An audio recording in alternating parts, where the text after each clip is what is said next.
AP deputy CM Pawan Kalyan ఈ రోజు కొండగట్టుకు వస్తున్నారు. ఈ రోజు ఉదయం 7 గంటలకు పవన్ కళ్యాణ్ హైదరాబాద్లో తన నివాసం నుంచి బయలుదేరతారు. రోడ్డు మార్గంలో కొండగట్టుకు చేరుకుంటారు. 11 గంటలకు అంజన్న ఆలయంలో పూజలు చేసి మొక్కులు చెల్లించుకుంటారు. 12 గంటలకు హైదరాబాద్ తిరుగు పయనమవుతారు. పవన్ రాక సందర్భంగా అధికార యంత్రాంగం కట్టుదిట్టమైన ఏర్పాట్లు చేసింది. జిల్లా ఎస్పీ భద్రత ఏర్పాట్లు పర్యవేక్షించారు. కాగా ఏపీ ఎన్నికల్లో విజయం సాధించాక తన మొక్కులు తీర్చుకుంటున్నారు. కొండగట్టు అంజన్నను తమ ఇంటి ఇలవెలుపుగా పవన్ భావిస్తూ ఉంటారు. గతంలో వారాహి యాత్రకు ముందు ఆ వాహనానికి తొలి పూజ కొండగట్టులో నిర్వహించారు. నేడు వరంగల్ నగరంలో ముఖ్యమంత్రి రేవంత్ రెడ్డి పర్యటించనున్నారు. ఈ రోజు మధ్యాహ్నం 12:40 శంషాబాద్ ఎయిర్పోర్ట్ నుంచి బయలుదేరిన సీఎం 1:30 వరంగల్ టెక్స్టైల్ పార్క్ చేరుకుంటారు. 10 నిమిషాల పాటు పార్క్ పరిశీలించి 1:50 రోడ్డు మార్గంలో సెంట్రల్ జైలు ప్రాంగణంలో నిర్మాణం చేస్తున్న సూపర్ స్పెషాలిటీకి చేరుకుంటారు. 20 నిమిషాల పాటు ఆసుపత్రి నిర్మాణ తీరు పరిశీలించాక హనుమకొండ కలెక్టరేట్ చేరుకుంటారు. హనుమకొండ కలెక్టరేట్లో మహిళా శక్తి క్యాంటీన్ ప్రారంభించి మధ్యాహ్నం 3:05 నుంచి 5 గంటల వరకు గ్రేటర్ వరంగల్ నగర అభివృద్ధి పనులపై సమీక్షిస్తారు. సాయంత్రం 5:40 అండర్ రోడ్లో ఓ ప్రైవేట్ ఆసుపత్రి ప్రారంభోత్సవంలో పాల్గొంటారు. తర్వాత ఆర్ట్స్ కాలేజీలో హెలికాప్టర్ ద్వారా తిరిగి బేగంపేటకు చేరుకుంటారు. తెలంగాణలో డిఎస్సీ పరీక్షల షెడ్యూల్ విడుదలైంది. జూలై 18 నుంచి ఆగస్టు 5 వరకు పరీక్షలు జరపనున్నారు. సిబిఆర్టీ విధానంలో రోజుకు 2 షిఫ్టుల్లో పరీక్షలు నిర్వహిస్తారు. జూలై 18 మొదటి shift school assistant physical science, రెండో షిఫ్ట్లో ఫిజికల్ ఎడ్యుకేషన్ పరీక్ష నిర్వహించనున్నారు అధికారులు. జూలై 19 సెకండరీ గ్రేడ్ టీచర్ పరీక్ష, July 20 SGT secondary grade physical special education పరీక్ష నిర్వహిస్తారు. 22 school assistant maths exam, 23 secondary grade teachers పరీక్ష, 24 స్కూల్ అసిస్టెంట్ బయోలాజికల్ సైన్స్ పరీక్ష, 25 స్కూల్ అసిస్టెంట్ తెలుగు, ఉర్దూ, మరాఠీ పరీక్ష నిర్వహించనున్నారు. వీటితో పాటు జూలై 26 తెలుగు భాషా పండిట్ సెకండరీ గ్రేడ్ టీచర్ పరీక్ష, 30 స్కూల్ అసిస్టెంట్ సోషల్ స్టడీస్ పరీక్ష నిర్వహించనున్నారు. కాగా తెలంగాణలో 11,062 ఉపాధ్యాయ ఖాళీలుంటే దీనికోసం 2,79,000 మంది దరఖాస్తు చేసుకున్నారు.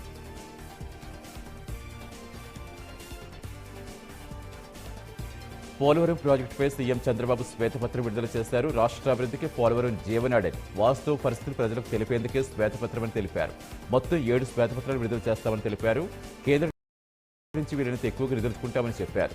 టీడీపీ హయాంలో పోలవరం 72% పూర్తయిందని, వైసీపీ హయాంలో 3.84% పనులే జరిగాయని తెలిపారు చంద్రబాబు. పోలవరానికి కేంద్రం ఇచ్చిన నిధుల్లో 3,385 కోట్లు మళ్లించారని మండిపడ్డారు. మాజీ ప్రధాని పివి నరసింహారావుకు సీఎం చంద్రబాబు నివాళులర్పించారు. విప్లవాత్మక సంస్కరణలు, సాహసోపేత నిర్ణయాలు తీసుకున్నారని గుర్తు చేశారు. భారతదేశం బలమైన ఆర్థిక శక్తిగా దిగేందుకు పునాదులు వేశారన్నారు. ఆ బహుముఖ ప్రజ్ఞాశాలికి జయంతి సందర్భంగా నివాళులర్పిస్తామని ట్వీట్ చేశారు.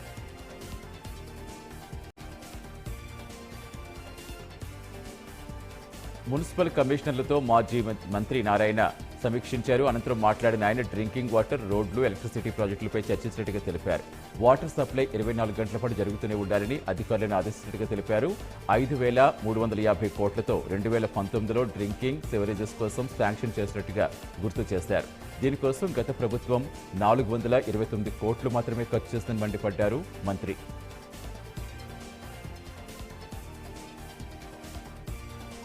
ఉమ్మడి నెల్లూరు జిల్లా కందుకూరులో ఎమ్మెల్యే నాగేశ్వరరావు పర్యటించారు. స్థానిక ప్రభుత్వ ఆసుపత్రిని ఆకస్మికంగా తనిఖీ చేసిన ఆయన రోగులకు అందుతున్న వైద్యం గురించి వారిని అడిగి తెలుసుకున్నారు.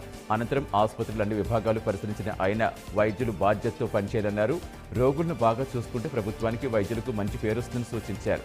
వైద్య సిబ్బంది సమయానికి డ్యూటీకి రావాలని, లేకపోతే వారిపై కఠిన చర్యలు ఉంటాయని హెచ్చరించారు.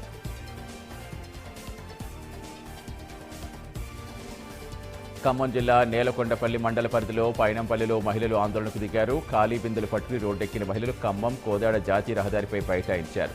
గత 3 నెలలుగా త్రాగునీరు లేక తాము ఇబ్బందులు ఎదుర్కొంటున్నామని, నీటి సమస్య గురించి అధికారులకు ఎన్నిసార్లు చెప్పినా పట్టించుకోవడం లేదని ఆవేదన వ్యక్తం చేశారు. త్రాగునీటి కోసం కిలోమీటర్ల దూరం వెళ్లాల్సి వస్తోందన్నారు. అధికారులు ఇప్పటికైనా స్పందించి త్రాగునీటి సమస్య పరిష్కరించాలని గ్రామస్తులు కోరారు.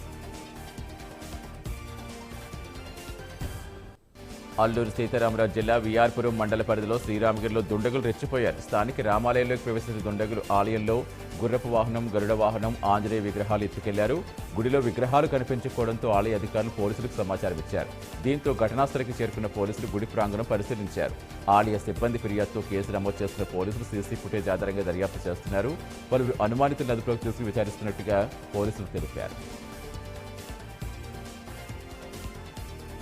పోక్సో చట్టం కేసులో రిటైర్డ్ ఆర్మీ జవాన్కి 20 ఏళ్ల జైలు శిక్ష విధిస్తూ పోక్సో యాక్ట్ స్పెషల్ కోర్టు తీర్పు ఇచ్చింది. రిటైర్డ్ ఆర్మీ జవాన్ శ్రీధరన్ 2017లో సికింద్రాబాద్లో ఓ లాడ్జ్లో బాలికపై అత్యాచారానికి పాల్పడ్డారు. బాధితురాలి ఫిర్యాదుతో రంగంలోకి దిగిన పోలీసులు శ్రీధరన్ను అదుపులోకి తీసుకున్నారు. దీనిపై నాటి నుంచి విచారించిన న్యాయస్థానం నిందితుడికి 20 సంవత్సరాల కఠిన కారాగార శిక్ష విధించింది. దీంతో పాటు 20,000 జరిమానా విధించింది.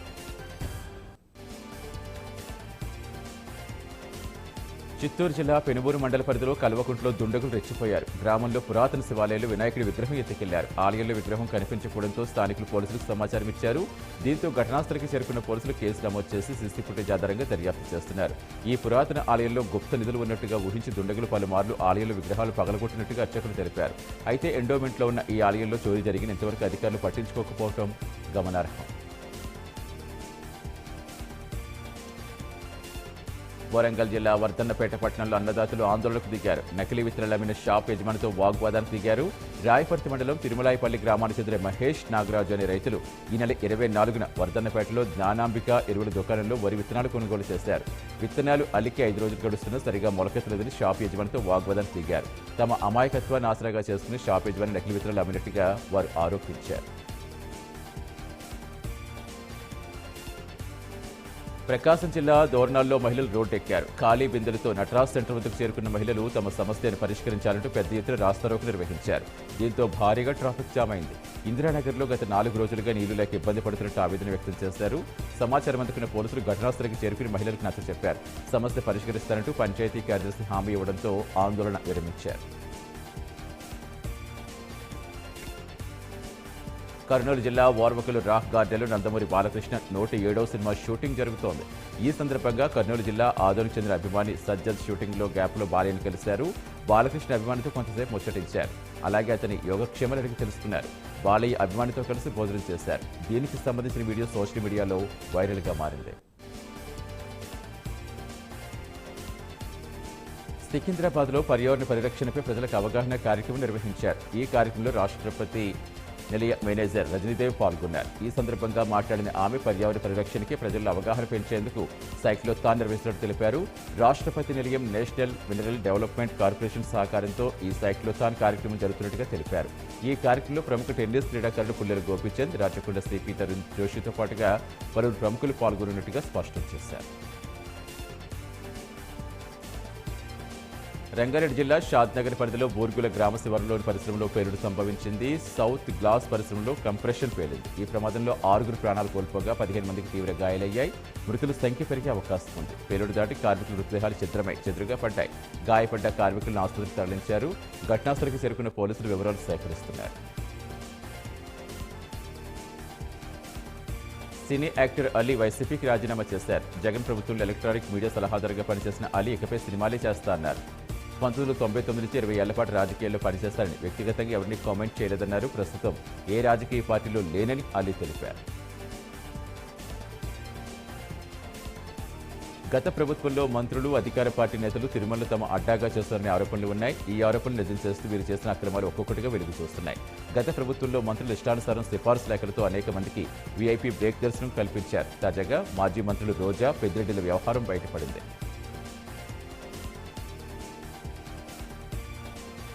గత ప్రభుత్వంలో కీలక మంత్రిగా ఉన్న పెద్దిరెడ్డి రామచంద్రారెడ్డి ఒకే లేఖపై ఏకంగా 54 మందికి దర్శనం కల్పించారు. మరోవైపు రోజా సైతం తిరుమల దర్శనాల పేరుతో భారీగా సిఫార్సు లేఖలు పంపారు. సిఫార్సు లేఖల్లో భక్తుల వివరాలు లేకుండా జాగ్రత్తలు తీసుకున్నారు. ఒక్కో లేఖపై 20 నుంచి 30 వరకు బ్రేక్, సేవా టికెట్లు మాజీ మంత్రి రోజా తీసుకున్నారు. ఇలా పెద్దిరెడ్డి, రోజా అక్రమాలు ఒక్కొక్కటి బయటపడుతున్నాయి. తిరుమలలో జరుగుతున్న విజిలెన్స్ విచారణలో కుప్పలుగా సిఫార్సు లేఖలు బయటపడుతున్నాయి. పోలవరంపై సీఎం చంద్రబాబుకు శ్రద్ధ లేదని మాజీ మంత్రి అంబటి రాంబాబు అన్నారు. 7 గ్రామాలు కలిపినందుకే గొప్పగా చెప్పుకుంటున్నారని, వైసీపీ ఎన్నో అనుమతులు తీసుకొస్తుందని చెప్పారు. క్లిష్టమైన అనుమతులన్నీ వైఎస్ హయాంలో వచ్చాయని, చంద్రబాబు అసత్యాలు చూస్తుంటే కోపం వస్తోందన్నారు. వైఎస్ జగన్ చంద్రబాబుకు భయమని అంబటి రాంబాబు అన్నారు. కాకినాడ జిల్లాలో మంత్రి నాదెండ్ల మనోహర్ పర్యటించారు. కౌలు రైతుల విషయంలో వివక్షత చూపించారని, చట్టంలో మార్పు తీసుకొస్తామన్నారు. అంతేకాకుండా అధికారులు నిర్లక్ష్యంగా వ్యవహరించారని, వ్యవస్థాపరమైన లోపాలు ఉన్నాయని మండిపడ్డారు. 10 రోజులుగా పీడీఎస్ రైస్ ఎక్కువ మూవ్మెంట్ అవుతుందని, ఎందుకు రవాణా శాఖ అధికారులు కేసులు నమోదు చేయడం లేదని మంత్రి ప్రశ్నించారు. జేసీ రంగంలోకి దిగాలని ఆదేశాలు జారీ చేశారు. ఈ సందర్భంగా జాయింట్ కలెక్టర్ రామ్ సుందర్ రెడ్డిపై మంత్రి సీరియస్ అయ్యారు. రేషన్ తీసుకోవడానికి సిద్ధంగా ఉన్న ఎందుకు డిస్ట్రిబ్యూట్ చేయడం లేదని ఆగ్రహం వ్యక్తం చేశారు. డేట్తో సంబంధం ఏంటని ప్రశ్నించారు. పశ్చిమ గోదావరి జిల్లా భీమవరంలో జనసేన ఎమ్మెల్యే రామాంజనేయులు మున్సిపాలిటీలు వివిధ శాఖల అధికారులతో రివ్యూ మీటింగ్ నిర్వహించారు. మున్సిపాలిటీలో వివిధ శాఖల అధికారులకు జరుగుతున్న పనులపై వివరాలు అడిగి తెలుసుకున్నారు. అనంతరం అధికారులు పలు సూచనలు జారీ చేశారు. మున్సిపాలిటీలో ప్రతి ఇంటికి మంచినీరు అందాలని, ఎవరైనా నీరు అందలేదని తన దృష్టికి వస్తే అధికారులు చర్యలు తీసుకుంటామన్నారు. మున్సిపాలిటీలో పారిశుధ్యం, మంచినీటిపై అధికారులు దృష్టి పెట్టాలని సూచించారు. డిప్యూటీ సీఎం అయ్యాక పవన్ కళ్యాణ్ తొలిసారి తెలంగాణకు వస్తున్నారని తెలంగాణ జనసేన నేత సాగర్ అన్నారు. పవన్ కొండగట్టు పర్యటనకు భారీ ఏర్పాట్లు చేశామన్నారు. ఉదయం 7 గంటలకు మాదాపూర్ నివాసం నుంచి కొండగట్టుకు పవన్ వస్తారని తెలిపారు. సేనాని పర్యటనకు కార్యకర్తల అభిమానులు సహకరించాలని కోరారు. ఇక తెలంగాణలో జనసేన బలోపేతంపై పవన్ ఫోకస్ పెడతారని సాగర్ అన్నారు. తెలంగాణలో ప్రజా సమస్యలపై జనసేన తరఫు పోరాటం చేస్తామన్నారు. ఏపీలో జనసేన విజయం తెలంగాణలో ప్రభావం చూపుతుందని సాగర్ తెలిపారు. జనసేన అధినేత AP deputy CM Pawan Kalyan Kondagattu Anjaneya Swamy ఆలయానికి వస్తున్న సందర్భంగా పాలకుర్తి నియోజకవర్గం నుంచి భారీగా జన సైనికులు, అభిమానులు తరలి వెళుతున్నట్టు జన సైనికులు తెలిపారు. మహబూబాబాద్ జిల్లా తొర్రూరు పట్టణ కేంద్రంలో జనసేన పార్టీ కార్యాలయంలో పాలకుర్తి నియోజకవర్గ Janasena party in charge Nagesh party శ్రేణులు తరలి రావాలని పిలుపునిచ్చారు. పవన్ తెలంగాణ రాష్ట్రానికి వస్తారంటే జన సైనికులకు, వేరే మహిళలకు, అభిమానులకు పండుగ రోజని వెల్లడించారు. గెలిపించిన ప్రజల నమ్మకాలు వమ్ము చేయనని గిరిజన సంక్షేమ శాఖ మంత్రి సంజయ్ రాణి అన్నారు. మొట్టమొదటిసారిగా మన్యం జిల్లా కేంద్రం పార్వతీపురానికి వచ్చిన మంత్రి ఈ గిరిజనులు ఘన స్వాగతం పలికారు. ప్రజలకు సంక్షేమ పాలన అందించడం తమ ప్రభుత్వ ధ్యేయమన్నారు మంత్రి. తెలంగాణ గవర్నర్ రాధాకృష్ణన్కు ఉండవల్లి క్యాంప్ ఆఫీసులో ఏపీ సీఎం చంద్రబాబు, ఆయన తనయుడు నారా లోకేష్ సాదరంగా స్వాగతం పలికారు. ఇంద్రకీలాద్రిపై దుర్గమ్మ దర్శనానికి వచ్చిన గవర్నర్ రాధాకృష్ణన్ గన్నవరం ఎయిర్పోర్ట్లో దిగిన వెంటనే నేరుగా చంద్రబాబు ఇంటికి వచ్చారు. సీఎం చంద్రబాబుతో మర్యాదపూర్వకంగా భేటీ అయి ఇంద్రకీలాద్రికి వెళ్లి దుర్గమ్మను దర్శించుకున్నారు. జగన్ సర్కార్లో కీలక బాధ్యత నిర్వర్తించి ప్రస్తుతం వెయిటింగ్లో ఉన్న సీనియర్ ఐఏఎస్ అధికారులకు చంద్రబాబు ప్రభుత్వం పోస్టింగ్స్ ఇచ్చింది. జీఏడీ ప్రత్యేక ప్రధాన కార్యదర్శిగా 1988 బ్యాచ్ ఐఏఎస్ అధికారిని పూనం మాలకొండయ్య నియమించారు. ఈడబ్ల్యూఎస్ వెల్ఫేర్ స్పెషల్ సీఎస్గా 1990 బ్యాచ్కు చెందిన ఏపీ మాజీ ప్రభుత్వ ప్రధాన కార్యదర్శి కెఎస్ జవహర్ రెడ్డిని నియమిస్తూ ప్రభుత్వం ఉత్తర్వులు జారీ చేస్తుంది. తూర్పుగోదావరి జిల్లా రాజానగరం నియోజకవర్గంలో భయానకంగా ఆర్థిక సమస్యలు ఉన్నాయని రాజానగరం జనసేన ఎమ్మెల్యే బత్తుల బలరామకృష్ణ కీలక వ్యాఖ్యలు చేశారు. గత పాలకులు ఇష్టారాజ్యంగా చేపట్టిన పనులు నిర్లక్ష్యంతో ఎక్కడికక్కడ పనులు నిలిచిపోయాయన్నారు. తన నియోజకవర్గంలో 216 కోట్ల రూపాయలు బకాయిలున్నాయని, డబ్బులు ఇస్తే తప్ప పనులు చేయలేమని కాంట్రాక్టర్స్ చెబుతున్నారని తెలిపారు. సత్తుపల్లి మండలంలో పాకాలగూడెం ఆయిల్ పామ్ క్షేత్రాన్ని మంత్రి తుమ్మల నాగేశ్వరరావు సందర్శించారు. ఆయన వెంట హార్టికల్చర్ డైరెక్టర్, ఎండీ, ఇతర అధికారులు ఉన్నారు. బీఆర్ఎస్కు మరో షాక్ తగిలింది. చేవెళ్ల బీఆర్ఎస్ ఎమ్మెల్యే కాళీ యాదయ్య కాంగ్రెస్లో చేరారు. ఢిల్లీలో సీఎం సమక్షంలో యాదయ్య కాంగ్రెస్లో చేరారు. కాళీ యాదయ్యకు రేవంత్ రెడ్డి కండువా కప్పి ఆహ్వానించారు. కాళీ యాదయ్య చేరికతో ఇప్పటి వరకు 6 బీఆర్ఎస్ ఎమ్మెల్యేలు కాంగ్రెస్లో చేరినట్టయింది. విద్యుత్ కమిషన్ ఏర్పాటు చేస్తూ ప్రభుత్వం తీసుకొచ్చిన జీవో కొట్టియాలని జస్టిస్ నరసింహారెడ్డి కమిషన్ రద్దు చేయాలంటూ బీఆర్ఎస్ అధినేత కేసీఆర్ పిటిషన్పై తెలంగాణ హైకోర్టులో వాదనలు ముగిశాయి. తీర్పును కోర్టు రిజర్వ్ చేస్తుంది. సోమవారం తీర్పు ఇస్తామని న్యాయమూర్తి ప్రకటించారు. ప్రభుత్వ తరపు అడ్వకేట్ జనరల్ వాదనలు వినిపించారు.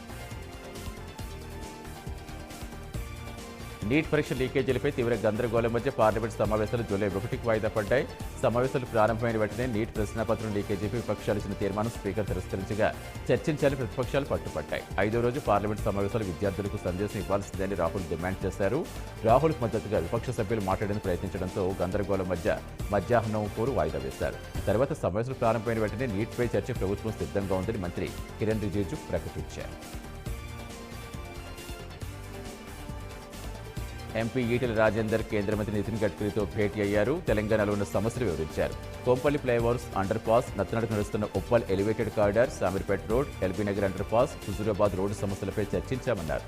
హుజూరాబాద్లో సింగాపూర్, రాంపూర్, రంగాపూర్, పెద్దపాపాయపల్లిలో రైతులకు ఇబ్బంది లేకుండా సర్వీస్ రోడ్ నిర్మాణం చేయాలని కోరామని చెప్పారు. సమగ్రంగా మరో సమావేశం ఏర్పాటు చేస్తామని కేంద్ర మంత్రి హామీ ఇచ్చారని ఈటెల తెలిపారు. బీఆర్ఎస్ ఎమ్మెల్సీ కవితతో మాజీ మంత్రి హరీష్ రావు భేటీ అయ్యారు. తిహార్ జైల్లో కవితతో ములాఖత్ అయ్యారు. ఎమ్మెల్సీ కవిత యోగక్షేమాలు అడిగి తెలుసుకున్నారు. ధైర్యం చెప్పారు. కేంద్ర మంత్రి కిషన్ రెడ్డి నివాసం వద్ద ఉద్రిక్త పరిస్థితి ఏర్పడింది. మంత్రి ఇంటిని యువజన విద్యార్థి సంఘ నాయకులు ముట్టడించారు. నీట్ పరీక్ష పేపర్ లీకేజ్ అవకతవకలపై ఇంటిని ముట్టడించారు. నీట్ పరీక్ష రద్దు చేసి మళ్లీ నిర్వహించాలని డిమాండ్ చేశారు. అలాగే ఎన్టీఏను కూడా రద్దు చేయాలన్నారు. విద్యార్థి సంఘాల ముట్టడి కార్యక్రమంతో ఒక్కసారిగా గందరగోళ పరిస్థితి ఏర్పడింది. ఆందోళన చేస్తున్న వారిని పోలీసులు అడ్డుకుని అరెస్ట్ చేశారు. ఆ తర్వాత సమీపంలో పిఎస్కు వారిని తరలించారు. మల్కాజ్గిరి పార్లమెంట్ ఎంపీ ఈటెల రాజేందర్ రెడ్డిని విద్యార్థి సంఘాలు ముట్టడించాయి. నీట్ పరీక్షలో జరిగిన అవకతవకలపై నిరసనగా ఈటెల ఇంటి ముందు ఎన్ఎస్యుఐ నాయకులు ఆందోళనకు దిగారు. నీట్ పరీక్షతో పేద విద్యార్థులు ఇబ్బందులకు గురయ్యారని ఎన్ఎస్యుఐ జిల్లా అధ్యక్షుడు రాహుల్ యాదవ్ తెలిపారు. దేశవ్యాప్తంగా దాదాపుగా 24 లక్షల మంది విద్యార్థుల జీవితాలను ప్రధాని మోదీ రోడ్డుపాలు చేశారని ఆగ్రహం వ్యక్తం చేశారు. విద్యాబుద్ధులు నేర్పించిన ఉపాధ్యాయుల బదిలీని ఆ విద్యార్థులు తట్టుకోలేకపోయారు. షామీర్పేట ప్రాథమిక పాఠశాలలో ఈ దృశ్యం ఆవిష్కృతమైంది. పాఠశాలలో ఉపాధ్యాయులు సుధీర్ రెడ్డి, ఫాతిమా మేరీలకు ఇటీవల జరిగిన బదిలీల్లో బచ్చన్నపేటకు బదిలీ అయ్యారు. ఈ ఉపాధ్యాయులు రిలీవ్ అయి వెళుతుంటే విద్యార్థులు వారిని అడ్డుకున్నారు. భావోద్వేగానికి గురై చిన్నారులంతా విడిపించారు. గేటుకు తాళం వేసి ఇక్కడే ఉండాలని అభ్యర్థించారు. కొంతసేపటికి చిన్నారులకు నచ్చచెప్పి పాఠశాలను వీడారు ఉపాధ్యాయులు.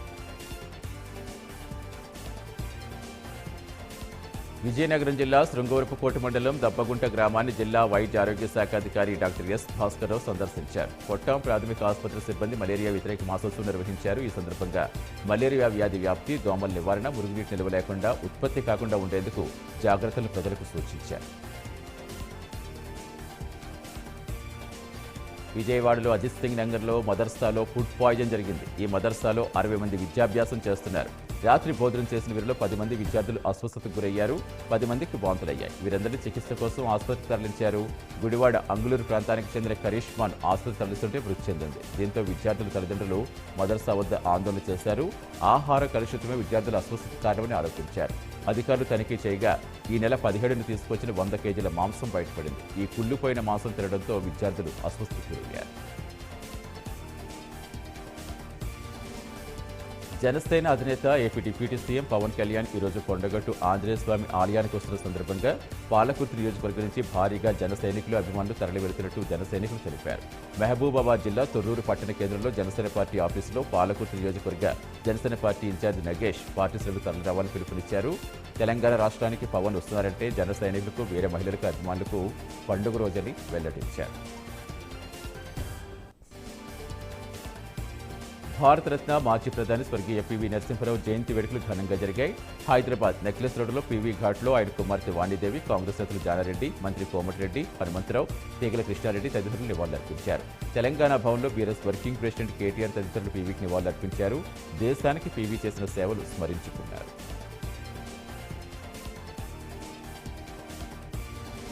ఇంటి తాళాలు పగలకొట్టి గుర్తులేని వ్యక్తులు ఇంట్లోకి ప్రవేశించి నగదు, బంగారం, వెండి నగలతో ఉడాయించిన సంఘటన బాలాపూర్ పోలీస్ స్టేషన్ పరిధిలో తీవ్ర కలకలం రేపుతోంది. నబీల్ కాలనీలో నివసించే ఓ నర్స్ ఈ నెల 26వ తేదీ బంధువుల ఇంటికి వెళ్లింది. మరునాడు మధ్యాహ్నం వచ్చి చూసేసరికి ఇంటి తాళాలు, బెడ్రూమ్ గదితో పాటు ఇతర గదుల తలుపులు ధ్వంసమై ఉన్నాయి. ఇంట్లో గృహోపకరణ వస్తువులు చిందరవందరగా పడి ఉన్నాయి. బీరువా తాళాలు పగలగొట్టుండటంతో బీరువాలో బంగారు ఆభరణాలతో పాటు వెండి, నగదు చోరీకి గురైంది. దొంగతనానికి ముందు నిందితులు బిర్యానీ వేడి చేసుకు మరీ తిన్నారు. హన్మకొండ డీఈఓ ఆఫీస్ దగ్గర ఉద్రిక్త చోటు చేసుకుంది. డీఈఓ ఆఫీస్ లోపలికి ఏబీవీపీ కార్యకర్తలు చొచ్చుకెళ్లారు. డీఈఓకి వ్యతిరేక నినాదాలు చేశారు. ప్రైవేట్ పాఠశాలకు తొత్తుగా వ్యవహరిస్తున్నారని డీఈఓపై ఆగ్రహం వ్యక్తం చేశారు. డీఈఓను సస్పెండ్ చేయాలని డిమాండ్ చేశారు. నిరసనకారులను అరెస్ట్ చేశారు పోలీసులు. సంగారెడ్డి జిల్లా పటాన్చేరు మండలం ఇంద్రేషన్లో ఉన్న మెడిస్టార్ హాస్పిటల్లో చికిత్స పొందుతూ 25 ఏళ్ల ఆకాష్ గుప్తా మృతి చెందాడు. బీహార్కు చెందిన ఆకాష్ రోడ్డు ప్రమాదంలో గాయపడగా కుటుంబ సభ్యులు మెడిస్టార్ ఆసుపత్రిలో చేర్పించారు. సర్జరీ చేస్తామని అందుకు సరిపడిన డబ్బులు సిద్ధం చేసుకోవాలని డాక్టర్ సూచించారు. తెల్లవారుజామున ఆకాష్ మృతి చెందడంతో డాక్టర్ నిర్లక్ష్యమే కారణమంటూ కుటుంబ సభ్యులు, బంధువులు ఆందోళన జరగడంతో ఉద్రిక్తత ఏర్పడింది. విజయవాడలో దారుణం జరిగింది. చదువుకుంటున్న తన కుమార్తె జోలికి రావద్దని హెచ్చరించడమే పాపమైపోయింది. నడి రోడ్డుపై కిరాతకంగా నరికి ప్రాణాలు తీశాడు. కుమార్తె కళ్ల ముందే ఆ తండ్రి ప్రాణాలు కోల్పోయాడు.